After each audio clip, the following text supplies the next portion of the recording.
We continue now at the top of Daf Kof Gimel Amid Aleph and Mesechet Yevamos. This is Yevamos Daf 103a. The Brisa continues, Bein Omed, Bein Yoshe, Bein Mutz, if she does chalitza with an adult male, whether he's standing, whether he's sitting, whether he's leaning. V'hacholetzes min asuma, let's say she does chalitza and the man is a suma, he's blind. Chalitzasa kasher. In all of these cases, the chalitza is kosher. Avol b'minol hanifram, but let's say it's a shoe that's torn, she'ein chofe, es rov haregel, and it doesn't cover the majority of the foot. B'sandal hanifchas she'eino mekavel, es rov haregel. Let's say it's a sandal that is broken, that does not receive the majority of the foot. Uvesmichas hayodayim, let's say it's an amputee by the hands, by the arms, and he has these blankets that are used for that part of the body, for the arms. Uvanpilya shel beged, let's say it's an anpilya, a soft shoe that is made out of cloth. V'choletzes min hakoton, or let's say a woman does chalitza with a cotton with a minor. Chalitzasa pasula. In all of these cases, the chalitza is pasul, and the reason for bringing this brisa was to show that the brisa as well makes a distinction between anpilya shel beged, between the soft shoe that's made out of cloth, and the anpilya shel or, the soft shoe that is made of leather. Again, the anpilya shel beged is going to be pasul for chalitza. The anpilya shel or is going to be kosher. And the Gemara continues, Kav hakiteya, it said in the Brisa that when you have the prosthetic of an amputee, so that wooden prosthetic, that's considered to be a shoe in terms of chalitza. So Moni, who is the author of the Brisa, of that line in the Brisa? Rabbi Meir. That's going to be Rabbi Meir. The Tanan, as we learned in the Mishnah, there's a Mishnah in Shabbos, Hakiteya yotze bekav shelo divrei Rabbi Meir. Rabbi Meir holds that an amputee, he's allowed to go out on Shabbos with the stump that he is wearing, again with the prosthetic, because that's considered like a shoe. And Rabbi Yossi says that it's usher. So you see that Rabbi Meir, when it comes to Shabbos, it's considered to be like a shoe. And also when it comes to Chalitza, Rabbi Meir must be the author of that line in the Brisa, that it's considered to be a shoe. As Rashi over here says, Kav hakiteya dechoshev le'minol, he's considering this to be a shoe. Money, who is that? Rabbi Meir. It's Rabbi Meir. Yotze b'Shabbos. And Rabbi Meir says the same thing. He's allowed to go out on Shabbos, b'kav shelo, it's not considered like carrying. But the Gemara continues, B'anpilya shel beged, but the Brisa also says that when it comes to a cloth shoe, that is not considered good for Chalitza. Asan l'Rabbanan, that seems to go according to the Rabbanan. Rashi over here says, Anpilya shel beged zekatani seifa chalitza subsul. It says at the end of the Brisa that when you use the cloth shoe, so then the chalitza is pasul. Asan l'Rabbanan depligio led Rabbi Meir. So that seems to go according to the Rabbanan, who argue on Rabbi Meir bekav hakiteya when it comes to the case of the prosthetic of the amputee. Al medelo haviminol. You seem to see according to the Rabbanan that the kav hakiteya is not considered a shoe, and similarly they would say the anpilya shel beged is not considered a shoe. The Rabbi Meir, because if we're following Rabbi Meir, kaven de kav hakiteya havinal, if he already says that the prosthetic of the amputee is considered to be a shoe, alma vanolech tachash lo daik. You see that he says that pasuk that we brought before, that noolech tachash, that your shoes are made of tachash, they're made of a hide, they're made of a leather. You see, Rabbi Meir holds it doesn't have to be leather, because again, the prosthetic of an amputee is really made out of wood. So anpilya nami tavinal. So according to that, Rabbi Meir should not make a distinction. He should say the anpilya also, which is the cloth, the soft cloth shoe, that also should be considered a shoe. In other words, the Gemara is assuming that the kav hakiteya and also the anpilya would be the same thing. And so then it seems to be a contradiction within the Brisa. On the one hand, the Brisa is saying the kav hakiteya is considered to be a shoe. On the other hand, it's saying the anpilya shel beged is not considered to be a shoe. And so the Gemara answers, Amar Abaya. Abaya says, Mi the seifa rabbanan, from the fact that the seifa of the Brisa, the anpilya, that's the rabbanan. Reisha nami rabbanan. So the reisha also, the kav hakiteya, must be according to the rabbanan. V'reisha b'mechupa or, and you have to say that in the reisha, when we're talking about the kav hakiteya, that prosthetic of the amputee actually is covered in leather. Rashi over here says, "Mi the sefer rabbanan reisha de kav hakiteya nami rabbanan v'daiki v'anolech tachash udekatani kav hakiteya kosher b'mechupa or." You have to say it really is the rabbanan, and they are makbid, they are strict that it has to be made of the hide of an animal, and therefore you have to say that the kav hakiteya and the reisha of the brisa actually is covered with the hide of an animal. But the Gemara continues, Amar le Rava, so Rava says back to Abaya, Aval ein mechupor, but according to that, when you're talking about the kav hakiteya, when you're talking about the prosthetic of the amputee, if it wasn't covered with leather, so what would the halacha be? The halacha would be pasul, would be pasul. But if that's the case, if so, adetani seifa banpilya shel beged, the seifa, when it teaches the case of anpilya shel beged, of the soft shoe that's made out of cloth, that's pasul, why would you teach that case? Liflog b'dida, you might as well just make a distinction within the prosthetic prosthetic case, and then for sure everyone will know that on Pilya Shel Beged will not be good. You should just say as follows. When is this true? By the Kava Kiteya that it's considered a shoe, or if it's covered with leather. Avalein mechuba or puzzle, but if it's not covered with leather, it's going to be puzzle. So therefore it doesn't make sense to say that this entire brisa is the Rabbanan. Elo Amar Rava, rather Rava says, Midureisha Rabbi Meir, Seifa Nami Rabbi Meir. Go the other way around, from the fact that the Reish is Rabbi Meir, from the fact that the prosthetic of the amputee is considered to be a shoe, so the Seifa also is going to be Rabbi Meir. And so then the question is, if the Seifa is Rabbi Meir, so why isn't the Anpilya Shel Beged kosher for Chalitza? He's not makbid that it has to be made out of leather, so it should be kosher. And so the Gemara answers, Hai Megan v'Hai Lo Megan. So Rava says, no, the difference is, one case it protects, and one case it does not protect. In other words, Rabbi Meir holds, in order to be a shoe for Chalitza, it does not need to have leather.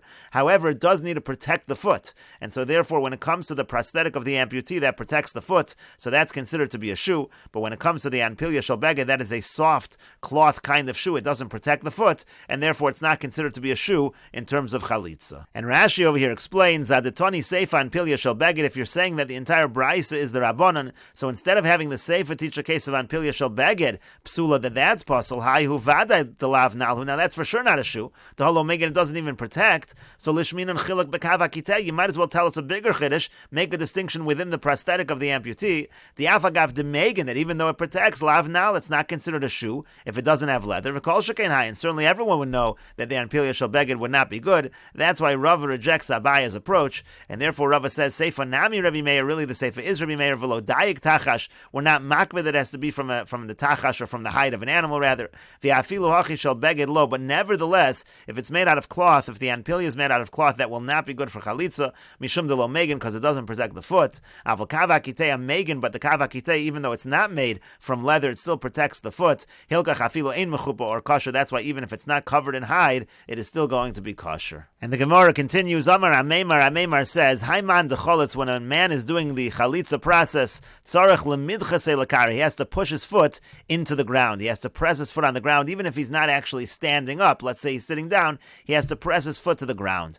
Amar le Rav Ashi la Ameimar, so Rav Ashi said to Ameimar, V'atanya, but didn't we learn in a Braisa, Ben Omeid, Ben Yoshe, Ben Muta, that it doesn't matter if he's standing, sitting, or leaning. When a person is leaning, it's hard for him to press his foot into the ground.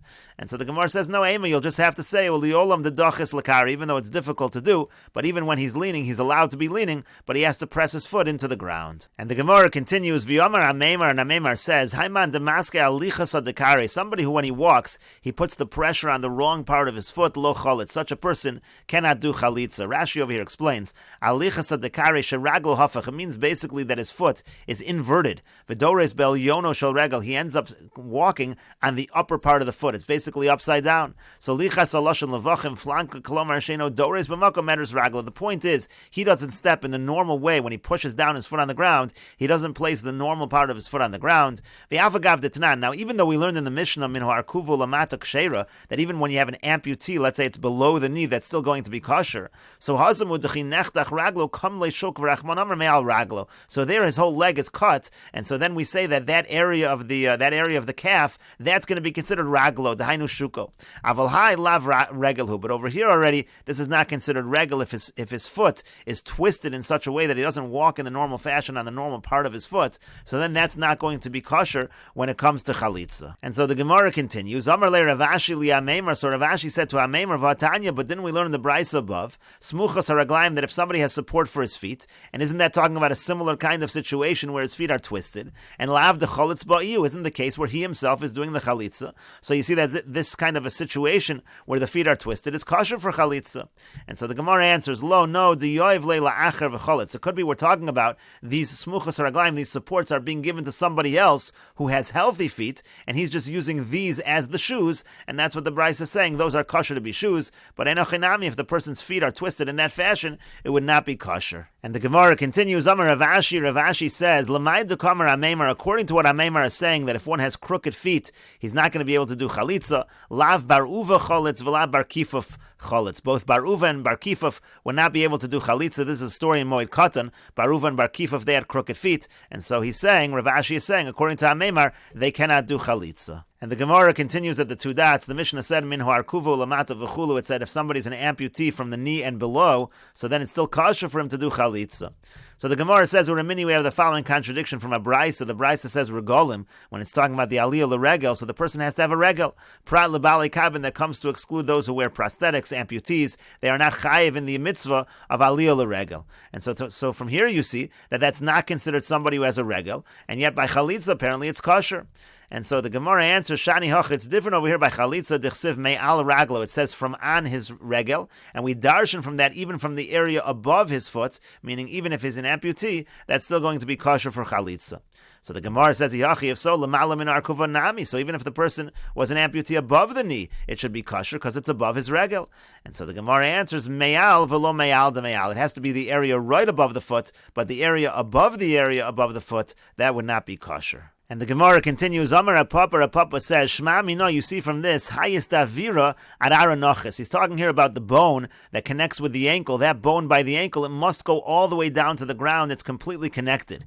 Because if you think there is a separation, there's a gap between the ankle and the foot, so Havale Iu Mayal, so then the ankle would be Mayal Haregel. The ankle would be immediately above the regel. Vishok, and then the calf, Mayal de Mayal. That would be a problem already by the calf, because that would be above the area above. In other words, if there's a separation between the ankle and the foot, so it would only be the person would be amputated only by the ankle area, it would be kosher for chalitza. But if the person is amputated, let's say right below the knee, by the area of the calf, that should be a problem already. And so the Gemara says back, no, Amar Ravashi says, Afilu tema mifsak pasuk. You could even say there's a separation between the ankle and the foot, but called vahade kara kakara dami. But anything that's at the same area of the foot itself, that's considered to be the foot. Rashi over here says, delahade kara hashava v'yomid lemul kafa regel. If it's equal at the same area as the sole of the foot, lav me'alhu, that's not considered me'al. Or kakara dami, that whole area, even if there is a gap over there, that whole area, including the ankle, is considered to be part of the foot, and therefore, again, the calf is going to be considered to be right above the foot. And the Gemara continues at the two dots. The Mishnah said, Min harkuvu lamala, it said if the person is an amputee above the knee, so then that area, the area of the thigh, is not considered to be the regel.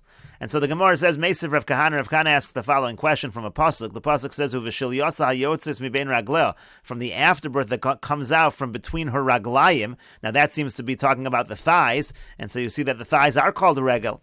And so the Gemara says, Amar Abaya says, B'shosha koras leiled, when a woman is kneeling in order to give birth, so she actually puts her heels by her thighs, violedes, and she gives birth in that fashion. So the reference over there of ragleh is actually to her heels, it's not to her thighs, and therefore, again, it's no proof against what we're saying. And the Gemara continues with other proofs. Tashma, coming here, loasa ragla v'loasa safamo. It says he didn't make his raglayim, and he didn't trim his mustache. And so over there, it's certainly talking about the hairs of the private area, and so that's the area of the thigh. It seems like that's called regel. And so the Gemara says lishna ma'alya over there. They're just using a nicer language, a euphemistic kind of language, and so therefore that's why they use raglayim. But again, technically the thighs are not raglayim. The Gemara continues with a similar proof. Tashma, coming here, vayavo shol lahaseches ragla. There it's a reference to urinating, and it says raglayim, so it seems to be referring to the thighs as raglayim. And the Gemara again says lishna ma'alya. Again, that's a euphemistic kind of language. And the Gemara has another proof. Tashma, coming here, another proof. Ach mesechu raglav b'chadar hamekira. It says that he was mesech raglav. Again, a similar kind of language, urinating in the cooled off room. So again, it seems to be talking about the thighs as regel. And the Gemara again says lishna ma'alya. Again, it's a euphemistic language. And then finally, the Gemara brings another proof. Bein ragla. This is talking about Bayal and Sisra. It says Bein ragla. Again, it's talking about the private area, the area of the thighs. And again, the Gemara says lishna ma'alya. Again, that pasuk also is using a euphemistic language. And the Gemara continues, Amar Rabbi Yochanan says, Sheva be'ilos ba'aloso rasha be'oso hayom. On that day, this is when Yael was with Sisra in order to ultimately kill him. So it says over here, that wicked individual Sisra, he was with her, he had relations with her 7 times. Shenemar, like it says, Bein ragleh kara nafal shachav, Bein ragleh kara nafal, Basher kara sham nafal shadid. It uses the word kara nafal shachav. It uses those words a total of 7 times, and that is a reference to the 7 acts of relations. And so the Gemara asks in general, V'hakam esanya me'avera, but isn't Yael over here? Isn't she benefiting from the avera? Isn't she getting pleasure from an avera? Even if it was to ultimately kill Sisra, shouldn't this have been prohibited? And the Gemara answers, Amar Rabbi Yochanan Mishum Rabbi Shimon ben Yochai. Rabbi Yochanan says in the name of Rabbi Shimon bar Yochai, Kol Tovasan Shal Rashaim. Anytime something is good for a Rasha, and we'll continue with this discussion in the next video on Daf Kuf Gimel Amud Beis.